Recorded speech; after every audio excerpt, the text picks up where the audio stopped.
Okay, so we are starting with our last section on the vagus nerve, which is home remedies that you can do for yourself at home.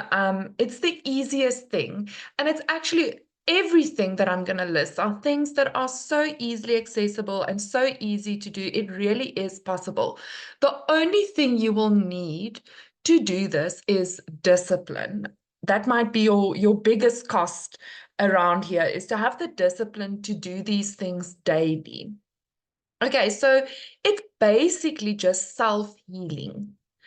So the most important things that they could track in research to healing your own vagus nerve are the following things: positive relationships, having security in who you are and having self-love, having daily gratitude, to be mindful and stay happy as much as possible. What you eat is very important. Your dietary habits, I think everyone knows this. It affects your mental health, it affects your physical health. It's so important. And then we also will have a list of foods that you should avoid. Meal prep obviously is important. And then supplements. Is supplements necessary for the vagus nerve? We'll look a bit at that. So we're starting first with positive relationships. It's very important to surround yourself with people who are positive. When we surround ourselves with pessimistic people, those people's energy tend to make us also negative. So try and surround yourself with people who tend to see the glass half full, who tend to have the silver lining around the clouds, or just even people who bounce back quickly. When we find ourselves in relationships with people who take weeks and weeks to get over a setback in life, it's really difficult to stay positive. So try and surround yourself with people who really bounce back quickly. The vagus nerve connects to the nerves that hear, so in our ears, and it connects also to our mouth, which is speech. And it's also responsible for the oxytocin release in the brain, which is vital for human connection and relationship and bonding. So it is also easier to have relationship and to bond with people when we surround ourselves with positive people. When your speech is negative, it has a negative effect on the vagus nerve. Positive speech, on the other hand, has a positive effect on the vagus nerve. And obviously, we want to affect this nerve with positivity as much as possible. Negativity activates the stress hormones like adrenaline and cortisol in the body, and people who have higher vagal tone are kinder. So the stronger the vagus nerve is, the kinder you'll be, not only to other people, but also to yourself. And the more positive you are, the easier you will bond with others. Interaction with other people tones the vagus nerve. And if you even think of the vagus nerve is in the front of the body, when we hug people, when we have that physical connection with people, it is very important. It calms us, it soothes us. And that all happens through the vagus nerve. The next thing is security in yourself and self-love. Self-love, scientifically proven, is connected to your immune functions. If you feel unsafe or stressed, um, you automatically don't like yourself, you don't like your life, you don't like the situations you find yourself in. You just want to you sort of want to survive and not live life. So it's very important for us to try and feel safe and try and limit our stress responses as much as possible. Stress causes extreme vagus nerve damage and can cause extreme anxiety and panic attacks. So how to help yourself feel more secure? It helps to spend time on breathing exercises when you feel anxious, understanding your anxiety, understanding what triggers your anxiety, what types of situations or people or verbal cues, and then also understanding how to cope with it. Create a safe, quiet space for yourself. You can journal or just even put up instrumental music. Just have some quiet time during the day and ask yourself questions like, why am I anxious? Why am I getting triggered? We also have a free anxiety podcast on our YouTube channel. For mental security is very important for our physical security. We are also in August doing a self-help course on how to find security, how to find yourself, how to set goals, how to get yourself out of difficult situations. So we are trying to provide the extra help for these types of situations. The next thing is gratitude. If you've ever booked a session with me, you'll know that I sort of can't keep quiet about doing a gratitude list and doing it daily. Gratitude has the highest vibrating frequency of all emotions. And that frequency, that resonance, that gratitude releases in your body actually starts attracting. It has a pulling effect to it, first of all. It attracts positivity. It attracts the things that your mind sees as good for you.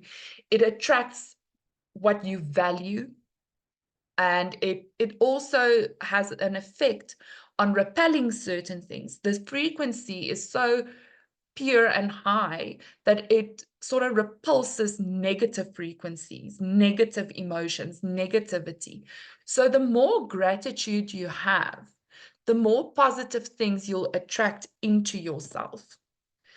A grateful attitude is synonymous with a high vagal tone. When you have high vagal tone, you will experience positive emotions easier and more frequently.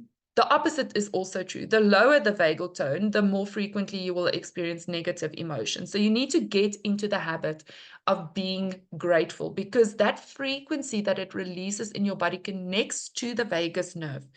And it just sets you up for positivity. I usually suggest that people start off with gratitude the moment they open their eyes. We often wake up and the first thing we think is, oh, I don't want to get up, or oh, I'm not in the mood for this day, or this is going to be such a long day, or oh, I'm so tired. We start off with negativity, and that sort of sets the pace for our whole day. Whereas if we start off with gratitude, just saying, oh, I'm so grateful I had a warm bed to sleep in. I'm so grateful that I could wake up today. I'm grateful for this day. There's a lot of opportunities in this day for me to thrive. Try and start off with gratitude as far as you can.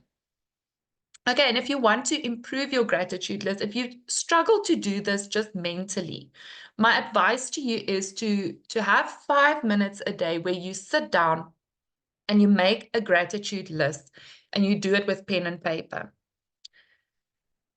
We need to have gratitude where things are tough. A gratitude journal, so that you can say thank you to people or things. That's very important. And not only to just sit and do the task, so you can say, okay, I did my gratitude list now, but to really sit and feel the things that you are gratitude for, to think, oh, I'm so grateful for this person in my life, they've helped me so much, and to really sit and feel that emotion is very important. Even if it is small things, it can be as simple as your favorite food or your first mug of coffee for the day, whatever it is. Just try and find things around you that you can be grateful for. And be sure to spend quality time with people daily that also have gratitude, because that will attract more gratitude to you. The next thing is to be mindful and stay happy. I think we often fool ourselves into thinking that if we are happy, all of our problems will be solved, or only if we get this and this and this, then we'll be happy. And I've seen so many videos of famous people who put their happiness aside to follow a goal, because they thought achieving this goal, whether it's like winning the Olympics or whatever, that they thought they'll be happy after they've achieved this goal. And all of them say then they felt empty, because all of their sacrifice, all of their hard work, now they've achieved this goal and they're still not happy.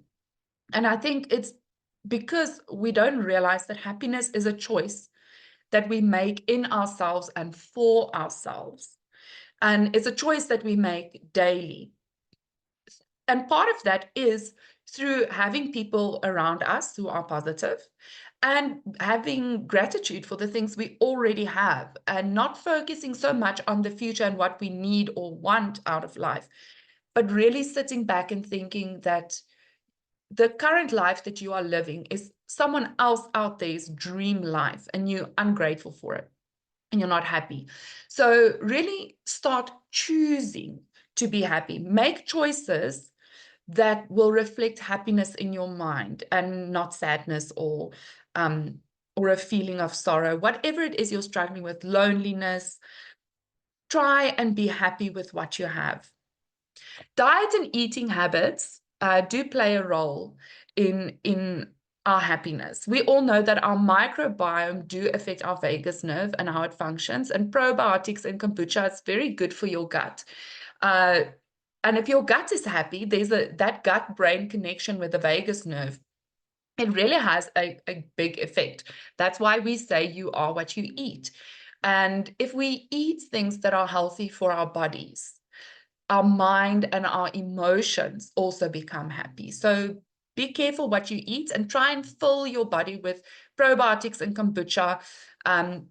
They really help feeding the body. You can now pause this video if you want to read the things that I put in italics for you here. Just extra things that can help with the physical connection between the brain and the gut and things that we can eat or take, etc., that will help us. Okay, foods to avoid, because these foods promotes inflammation, and inflammation is not good for the body, it's not good for the vagus nerve. So any refined grains, including white bread, white rice, pasta, breakfast cereals, snack foods, including chips, cookies, crackers, and pastries, sodas, and other sweetened drinks, fried food, red meats or processed meats, especially processed meats, it's not good for us. Okay, then the question of supplements. The best thing you can do for your body is to get your nutrients through your diet first. Don't eat garbage food and then take supplements. First, try and eat a very well-balanced diet and then supplement with whatever you need. Also, don't just take supplements. If possible, go for some tests. We do offer supplement sessions where we can test what supplements and nutrients your body needs. But it's also, if you can, go for some blood tests to see what your body needs. If you do take supplements, try and get herbal organic supplements we don't want things that has added metals in it or preservatives or a supplement that's lab grown and not a natural supplement. So don't replicate what is good for you through supplementing. It is best absorbed through food. Organic food will have the right nutrients in them. How you eat and what you eat is equally important. Be a mindful eater. Take the time to appreciate what you are eating. Chew your food thoroughly. Smell your food. It is all part of activating the vagus nerve because it stretches over the entire digestive system. Chewing slowly helps to digest your food and improves vagal tone. Social meals also helps to boost vagal tone. So many of us, we put on the TV and we eat and there's silence. Try and even if you put some music on the background and have conversations around food, it's supposed to be a social event. Exercise aids in the nervous system. Vocal exercises, especially positive social interactions. Cold exposure. Oh, I get so many people who complain about the cold exposure. We're all a bit scared to start with the cold exposure, but it really does help. Laughing, massages, chiropractors, and enemas, and acupuncture. So let's quickly get all of these. So vocal exercises, the vagus nerve has pathways that extend to your vocal cords and into the throat. The vibrations activates the vagus nerve and helps to stimulate high vagal tone. Anything that engages the vocal cords can stimulate the nerve. So sing, put some music on and just sing your heart out. It doesn't matter if you can sing or not. Those exercises are very good for your vagus nerve, especially if you have issues in the area where your vocal cords are. If you have issues with your thyroid or your parathyroid gland, singing can be very good to stimulate that area. Singing in the shower, prayer time, saying the same thing over and over again might help. These are affirmations. This is something we will cover in our course that we're doing in August. Cold exposure or ice baths. Now listen, if you are like me, doing an ice bath is not going to happen, but I do try and do cold exposure. And once I read up about this, I realized that we usually go on holiday in an area where the ocean is cold. And I just don't have any of my normal problems when we're there, because I take a swim every day, maybe 2 or 3 times in a cold ocean, which is basically like an ice bath for me. But I sleep well, my stress is less, I'm happy. And I always thought, well, maybe it's because I'm on holiday, but maybe it's not. I think it's the cold exposure that we get from the ocean. So things that I do that helps is I turn down the warm water for the last minute of the shower. And I really just breathe, because cold water is a shock to the body. Your lungs, you constrict. You immediately think, your body thinks it's going into survival mode. But that shock is just what the vagus nerve needs. So just turn down the warm water. In the winter, I really struggle with this. I'm not able to do it, but I do it when I wash my hair. I flip my head over and I turn off all the warm water and I just let the cold water run over my head. The back of the neck is the best place for cold water, or for ice or exposure. So I try and get the back of my neck in this process as well.